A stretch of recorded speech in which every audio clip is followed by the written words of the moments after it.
Benar, pada hari ini kami tim kuasa hukum dari Cinsiong ya kembali mendatangi Polda Sumatera Utara karena pada hari ini kami menyampaikan surat kepada Kapolda Sumatera Utara supaya perkara klien kami Cinsiong diambil alih oleh Polda Sumatera Utara.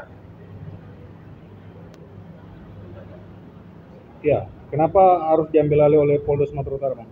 Ya, kenapa kami menyurati Kapolda supaya berkas perkara ini ditarik ke Polda Sumatera Utara ke Direktorat Reserse Kriminal Umum, karena kami melihat dan merasakan bahwa dalam penanganan perkara klien kami Cinsiong dari awal ya, sejak adanya laporan polisi yang dibuat oleh Hendrian, driver dari PT KSP, terus sampai proses undangan wawancara yang seharusnya dilakukan, sampai kepada pemeriksaan saksi dalam penyelidikan dan penerbitan SPDP sehingga klien kami diperiksa sebagai tersangka dalam proses penyidikan dan selanjutnya ditangkap atau diamankan secara paksa terus ditahan. Kami melihat ini sudah ada ketidakprofesionalan dari penyidik, atau lebih tegasnya ada keberpihakan dari pihak penyidik kepada pelapor sehingga klien kami selaku terlapor sangat-sangat dirugikan. Tentu dengan permintaan kami selaku kuasa hukum supaya perkara ini diambil alih oleh Direktorat Reserse Kriminal Umum, kita akan minta dilakukan gelar perkara yang nantinya hasil gelar perkara itu akan merekomendasikan supaya perkara klien kami ini dapat di SP3-kan. Permintaan kami ini sangat mendasar, karena ketika kami melihat adanya keputusan dan penetapan klien kami menjadi tersangka di Polres Pelabuhan Belawan oleh penyidik Polres Pelabuhan Belawan, kami melakukan gugatan pra peradilan ke Pengadilan Negeri Lubuk Pakam yang hasilnya mengabulkan sebagian dari gugatan kami, dan putusan itu jelas. Pertama, menyatakan seluruh penetapan dan keputusan termohon kepada klien kami itu supaya dibatalkan atau batal karena tidak sesuai dengan ketentuan hukum yang berlaku. Yang kedua, memerintahkan klien kami untuk dibebaskan dari rumah tahanan polisi Polres Pelabuhan Belawan atau rumah tahanan negara lainnya seketika ketika putusan itu dibacakan. Dan selanjutnya ada putusan itu memulihkan harkat dan martabat atau memulihkan nama baik dari klien kami. Dari putusan-putusan itu yang dilaksanakan oleh Polres Pelabuhan Belawan baru membebaskan klien kami, dan dalam pembebasan klien kami pun juga pihak Polres Pelabuhan Belawan, dalam hal ini Kapolres sebagai termohon 3 dalam gugatan pra peradilan, sudah melakukan perbuatan melawan hukum dengan menyandra hak-hak kemerdekaan klien kami, sehingga setelah klien kami dibebaskan dari rumah tahanan, klien kami dengan pendampingan kami selaku kuasa hukum membuat laporan ke SPKT Polda Sumatera Utara, melaporkan Kapolres dalam dugaan melanggar pasal 333 KUH pidana yang ancamannya 8 tahun penjara. Ya, kami ingin konfirmasi Bang terakhir terkait ada kemarin sebagian permohonan yang diajukan oleh klien Abang dikabulkan sebagian, dan saat ini klien Abang sudah dibebaskan di tanggal 17 kemarin Bang ya, 17 Oktober 2023. Namun pihak dari Polres Pelawan melayangkan SPDP lagi dan ingin memanggil. Bahkan kemarin ada statement dari istri klien Abang, dia sempat diikuti oleh mobil Bang ya. Kita tidak tahu, belum ada kepastian apakah ini memang untuk menteror ataupun segala macam.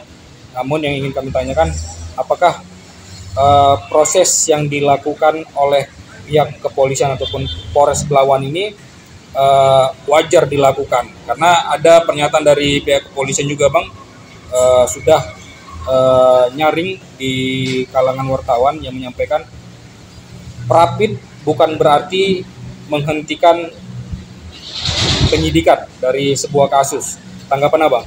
Ya, sebenarnya hal ini kan sudah saya jelaskan ketika pada hari Kamis yang lalu Aliansi Masyarakat Sumatera Utara bersama kami kuasa hukum Chin Siong dan Asosiasi Advokat Indonesia Sumatera Utara melakukan unjuk rasa ke Polda Sumatera Utara. Di sana saya juga sudah menjelaskan secara terang benderang bahwa penghentian penyidikan terkait seorang tersangka itu bukan kewenangan dari peradilan pra peradilan, ya, bukan wewenang dari hakim pra peradilan. Jadi kami juga menyatakan dengan tegas benar pra peradilan itu tidak memerintahkan penghentian penyidikan. Tapi perlu dibaca secara utuh putusan itu, bahwa segala keputusan dan ketetapan ya yang dilakukan oleh termohon kepada pemohon itu semua sudah gugur dia. Kan gitu. Jadi artinya kalau klien kami Chin Siong mau disidik kembali, tentu harus ada locus dan tempus yang berbeda dari LP yang sebelumnya. Yang kedua, harus ada alat bukti yang baru minimal 2, ya, sehingga pihak penyidik dapat melakukan penyidikan dengan membuat SPDP yang baru. Gitu. Jadi kalau dibaca secara utuh putusan pra peradilan itu, LP yang dibuat oleh Hendrian pada tanggal 7 Agustus 2023 pukul 19.30 itu sudah tidak dapat digunakan untuk lanjutan penyidikan itu. Ya, Bang Pala, kemarin ada disebut 2,4 miliar Bang ya. Itu yang meminta dan menerima siapa Bang?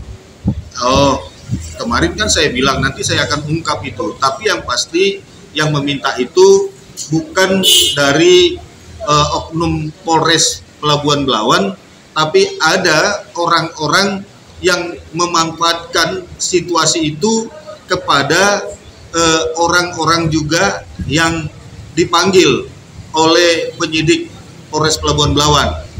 Tapi katanya kabarnya itu untuk Polres Pelawan Bang?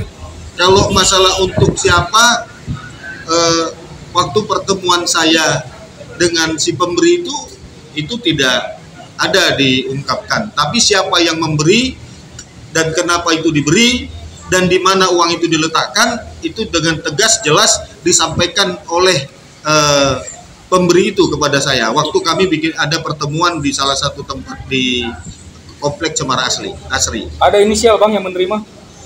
Ada, tapi nanti akan saya buka. Bukan hanya inisial, memang dia tidak diterima langsung, tapi diletakkan di depan pintu rumahnya karena itu isyaratnya begitu. Memakai pihak ketiga berarti Bang ya? Ada indikasi ke Polres juga berarti Bang ya? Saya kan katakan nanti akan saya buka. Tapi sebelum ke sana, saya juga tadi kan sudah sampaikan bahwa kami meminta supaya berkas itu dialihkan ke Polda. Selain dari itu kami juga minta segera dibentuk komisi kode etik untuk memeriksa Kapolres, memeriksa Kasat Sirse Kanit 2 Ekonomi dan penyidik pembantu lainnya dari Polres Pelabuhan Belawan supaya terang benderang masalah ini, supaya terungkap yang sebenar-benarnya itu. Tapi yang tidak kalah pentingnya, ya, supaya ini lebih terang benderang, kan klien kami ini suami istri kan klien kami ini, ya, baik itu Ching Siong maupun Jeniwati. Ini klien kami kan sudah buat 5 laporan ke Polda Sumatera Utara, ya, yang hari pertama mereka melaporkan setelah bebas dari rumah tahanan polisi itu kan Ching Siong itu kan melaporkan adanya laporan palsu yang dibuat oleh saudara Hendrian terhadap dirinya di Polres Pelabuhan Belawan, juga termasuk kepada Acio, termasuk kepada si Henry Virgo, itu terkait pembuatan laporan palsu. Yang kedua, ada lagi pembuatan laporan yang dibuat oleh LP, yang dibuat oleh klien kami terkait penggelapan. Penggelapan itu 3 unit mobil, 1 mobil Kijang Innova, 1 pickup Suzuki, terus 1 lagi ada mobil trailer, dan ada juga penggelapan akta pendirian badan usaha itu UD Bintang Berlian. Baru 1 lagi ada laporan terkait pencurian besi-besi yang juga termonitor melalui CCTV, itu yang dilakukan oleh anggota dari PT KSP. Ya, jadi ada 3 pada hari itu laporannya. Dan 1 lagi laporan yang dibuat oleh klien kami si Jenny Wati ke Renakta, itu terkait adanya gangguan terhadap anak-anaknya yang 3 orang karena dedinya atau ayahnya ditangkap oleh polisi di depan mata mereka ketika anak-anak itu di dalam mobil mau diantar ke sekolah. Jadi akibat daripada itu kan kami selaku kuasa hukum waktu itu mengkonsulkan ini ke Dinas Pemberdayaan Perempuan dan Perlindungan Anak Kota Medan, dan Dinas Pemberdayaan Perempuan dan Perlindungan Anak Kota Medan kan merujuk ke psikolog. Ya, hasil pemeriksaan psikolog itu kan ditemukan turunnya minat belajar dan terjadi delay traumatik. Nah, ini ada hasil resumenya. Atas dasar itulah kami melaporkan ke Renakta. Jadi 4. Yang kelima, laporannya hari berikutnya, klien kami kan melaporkan ke Polres terkait merampas kemerdekaannya. Itu yang tadi sudah saya sampaikan bahwa diduga telah melakukan perbuatan melawan hukum, melanggar pasal 333 KUH Pidana yang ancaman hukumannya 8 tahun. Ini semua laporan ini sudah kami ulangi penyampaiannya ketika unjuk rasa hari Kamis yang lalu, dan akhirnya kami diterima oleh Kabid Kum yang didampingi oleh Kasubdit, yaitu Kabid Hukum waktu itu Kombes Andre Setiawan, dan didampingi oleh AKBP RA Purba, yang waktu itu menyatakan bahwa laporan-laporan ini akan segera ditindaklanjuti, dan pada hari itu Kabid Hukum berjanji untuk memanggil Kasat Serse supaya memberikan suatu penjelasan terkait permasalahan ini. Dan kami pada waktu itu minta jangan ada lagi upaya-upaya penangkapan terhadap klien kami. Namun yang kami kesalkan pada hari Sabtu yang lalu, ya, pihak Polres Pelabuhan Belawan masih datang ke rumah klien kami, sehingga yang 4 orang itu anggota Polres itu kan membuat